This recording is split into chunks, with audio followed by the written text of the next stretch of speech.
અમદાવાદ સહિત રાજ્યભરની તમામ શાળાઓ આજથી શરૂ થઈ ગઈ છે. ઉનાળુ વેકેશન પૂરું થતાની સાથે જ પ્રાથમિક શાળાઓ, માધ્યમિક શાળાઓ અને ઉચ્ચતર માધ્યમિક શાળાઓ આજથી શરૂ થઈ જશે.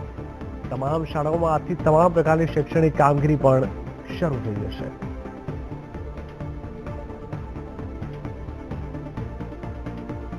નવા સત્રમાં ફી વધારાના મુદ્દે પણ વાતાવરણ વકરે તેવી શક્યતા છે. ફી નિયંત્રણ માટે રાજ્ય સરકારે કડક કાયદાઓ બનાવ્યા છે. ફી અંગેના નિયમોના પાલન માટે શાળાઓએ એફિડેવિટ પણ કરી છે.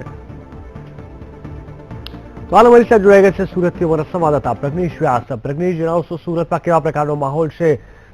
કહી શકાય કે લગભગ 35 દિવસથી પણ વધારેનું આ વેકેશન હતું ઉનાળાનું, અને ત્યારબાદ હવે ફરીથી શાળાઓ શરૂ થઈ છે. કેવા પ્રકારનો ઉત્સાહ વિદ્યાર્થીઓ વાલીઓમાં જોવા મળી રહ્યો છે?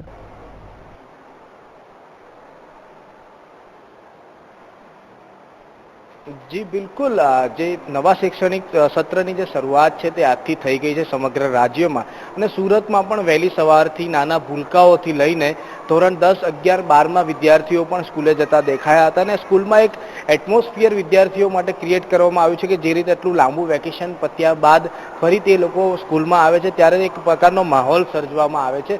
અને જે પ્રકારનો જે એટમોસ્ફિયર છે સુરતમાં, કે લોકો વિદ્યાર્થીઓ પણ ખૂબ જ ઉત્સાહમાં હોય છે, સાથે વાલીઓ પણ સવારે ખૂબ જ મોટી સંખ્યામાં પોતાના નાના બાળકોને મૂકવા માટે સ્કૂલે આવ્યા હતા. અને કહી શકાય કે 285 દિવસનું જે આ શૈક્ષણિક કાર્ય હોય છે, જેમાં રજાઓ બાદ કરતા 230-240 દિવસ સુધી વિદ્યાર્થીઓને ભણવા માટેનો સમય મળતો હોય છે, રજાઓ, દિવાળી વેકેશન, ઉનાળુ વેકેશન બાદ કરતા. અને આ જે માહોલ છે આખો, તે સર્જવા માટે જે આખું વાતાવરણ છે, તમામ સ્કૂલો પ્રયત્ન કરતી હોય છે. અને આપણી સાથે એક શાળાના આચાર્ય પણ છે, આપણે એમની સાથે વાત કરીશું. મેમ, કઈ રીતની આખો માહોલ, આજે શૈક્ષણિક સત્ર થયું છે, કઈ રીતે સ્કૂલો આગળ વધશે અને કઈ રીતનું એટમોસ્ફિયર આપણે વિદ્યાર્થીઓ માટે ક્રિએટ કરતા હોય છે? જી, વિદ્યાર્થીઓ આજે 15મી એપ્રિલ પછી આજે શાળાઓ આવ્યા, એટલે વિદ્યાર્થીઓને તો લગભગ 1.5 મહિનાનું વેકેશન મળ્યું. આ 1.5 મહિના દરમિયાન અમે સંપૂર્ણ શાળાઓ, વર્ગખંડો, ખૂણે ખૂણો ખૂબ સ્વચ્છ કર્યો. અને બાળકો જ્યારે 1.5 મહિના પછી શાળાએ આવવાના છે ત્યારે અતિ ઉત્સાહ અમને પણ હતો. નવા વર્ગોનું ડેકોરેશન, સિલેબસ, ડાયરી, બેચ, અને એ લોકોને આવતાની સાથે જ વેકેશન પછી એક સુંદર માહોલ મળે એ માટે જુદી જુદી રમતોનું પણ આજરોજ આયોજન થયેલું છે. મેમ, કેટલું વિદ્યાર્થીઓને ભણવા મળશે આ શૈક્ષણિક દરમિયાન? કેટલી રજાઓ આવશે કે એ સિલેબસ પૂરો કરવાનો કેટલો મોટો ચેલેન્જ આપણી માટે પણ રહેશે? જી, શૈક્ષણિક વર્ષ આમ તો ઘણું ટૂંકું થઈ જાય છે. જેમ તમે કીધું એમ 236 દિવસનું આ વર્ષે એ લોકોને શૈક્ષણિક કાર્ય માટેના દિવસો મળવાના છે. ત્યારે હાયર સ્ટાન્ડર્ડમાં જે સિલેબસ છે તેને પતાવવાની બહુ તકલીફ પડે, એટલે પ્રથમ દિવસથી જ તમારે શૈક્ષણિક કાર્યોનો શુભારંભ કરી દેવો પડે તો જ તમે સિલેબસને પહોંચી વળશો. અન્યથા 236 દિવસ 280ની સામે ખૂબ ઓછા કહી શકાય. જી બિલકુલ, એક સ્કૂલો માટે બી એક ચેલેન્જ, જે પ્રમાણે મેં વાત કરી તે પ્રમાણે એક ચેલેન્જ છે કે સિલેબસ જે હાયર સ્ટડીઝનો હોય છે, 8મા ધોરણ 8 પછી 10મા, 11મા, 12માના વિદ્યાર્થીઓનો જે સિલેબસ પૂર્ણ કરવાની જે જવાબદારી હોય છે, જે આ 230 દિવસોમાં, તે ખૂબ જ ચેલેન્જિંગ સ્કૂલો માટે બી બને છે.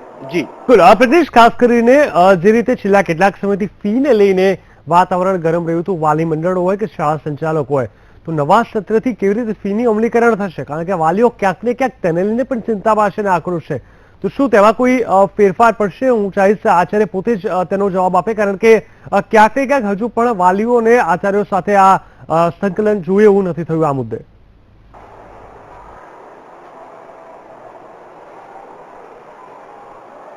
ચોક્કસ, એક વાત ખાસ જણાવી દઉં કે જે ફી નિર્ધારણ કમિટી છે તેમના દ્વારા તમામ જે સંચાલક મંડળ, જે લોકોએ એફિડેવિટ કરી છે, તેમને સાંભળવાની તજવીજ હાથ ધરી દેવામાં આવી છે. અને જ્યારે જે સંચાલક મંડળો દ્વારા એફિડેવિટ નથી કરવામાં આવી, તે લોકો દ્વારા હાઈકોર્ટમાં એક પિટિશન ફાઇલ કરવામાં આવી છે, જે આ ફી નિર્ધારણ કરવામાં આવ્યું છે તેની સામે. એટલે જેથી તે લોકો પણ રાહ જોઈ રહ્યા છે. અને જે સ્કૂલો છે તેમને ડીઈઓ કચેરીથી ઇન્સ્ટ્રક્શન છે કે તમારે 3 મહિના સુધીની જ હાલમાં ફી લેવાની છે, 3 મહિનાથી વધારેની ફી લેવાની નથી. અને તમામ સ્કૂલો પાસે એ પ્રમાણે લેખિતમાં એફિડેવિટ પણ મંગાવવામાં આવી છે. આપણે મેમ પાસે જ પૂછ્યું, મેમને જ પૂછીશું કે કઈ રીતનું આ માહોલ ફી નિર્ધારણ, વાલીઓ કઈ રીતે આપણી પાસે ઇન્ક્વાયરી કરે. મેમ, વાલીઓ કઈ રીતે પ્રશ્નો લઈને આપણી પાસે આવી રહ્યા છે?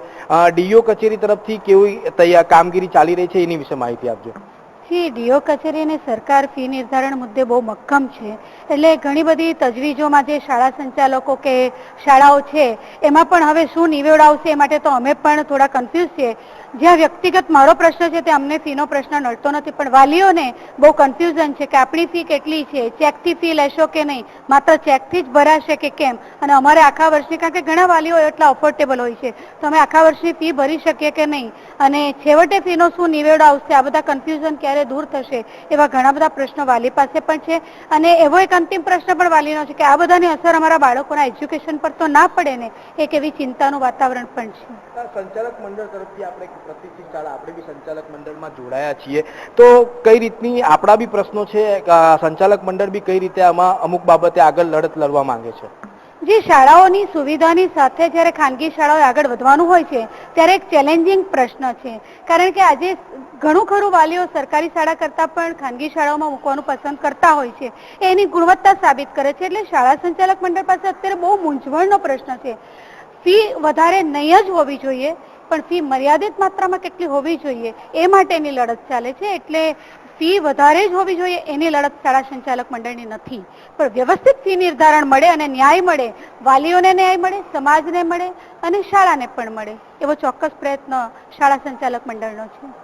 જી ચોક્કસપણે જીગર, કે જ્યારે આ સંચાલક મંડળની જે લડાઈ પણ ચાલી રહી છે તે હાઈકોર્ટમાં જેનો નિવાડો આવશે ત્યારબાદ જ કન્ફ્યુઝન દૂર થશે. ને અત્યારે જે વાલીઓ છે તેમને પણ ઘણા બધા પ્રશ્નો છે, જે પ્રમાણે આપણે મેડમે વાત કરી તે પ્રમાણે, કે જે સમસ્યાઓ છે, કન્ફ્યુઝન છે, તે સમય આવતા જ દૂર થશે. અત્યારે ડીઓ કચેરી કામ કરી રહી છે, ફી નિર્ધારણ કમિટી કામ કરી રહી છે, તેમની મિટિંગો મળી રહી છે, તેઓ આ બાબતે નિર્ણય લઈ રહ્યા છે. જે સંચાલક મંડળો સાથે નથી જોડાયા તેમને એ લોકો નોટિસ આપીને જવાબ બી માંગી રહ્યા છે. એટલે કહી શકાય કે ટૂંક સમયમાં જ્યારે શાળાઓ આજથી શરૂ થઈ છે ત્યારે આગામી દિવસમાં એક અઠવાડિયા, 2 અઠવાડિયામાં સંપૂર્ણ નિવાડો આવી શકે તેવી શક્યતાઓ દેખાઈ રહી છે. બિલકુલ પ્રજ્ઞેશ, સમગ્ર માહિતી આપવા માટે ધન્યવાદ. તો કહી શકાય કે આજથી શાળાઓ ફરી એકવાર શરૂ થઈ ગઈ છે, વિદ્યાર્થીઓની કલબલ ફરી ગુંજશે અને ચોક્કસથી પોતાના ભવિષ્યને બનાવવા માટે તમામ વિદ્યાર્થીઓ ફરી એકવાર શાળાએ પોતાની મહેનત કરવા માટે લાગી ગયા છે.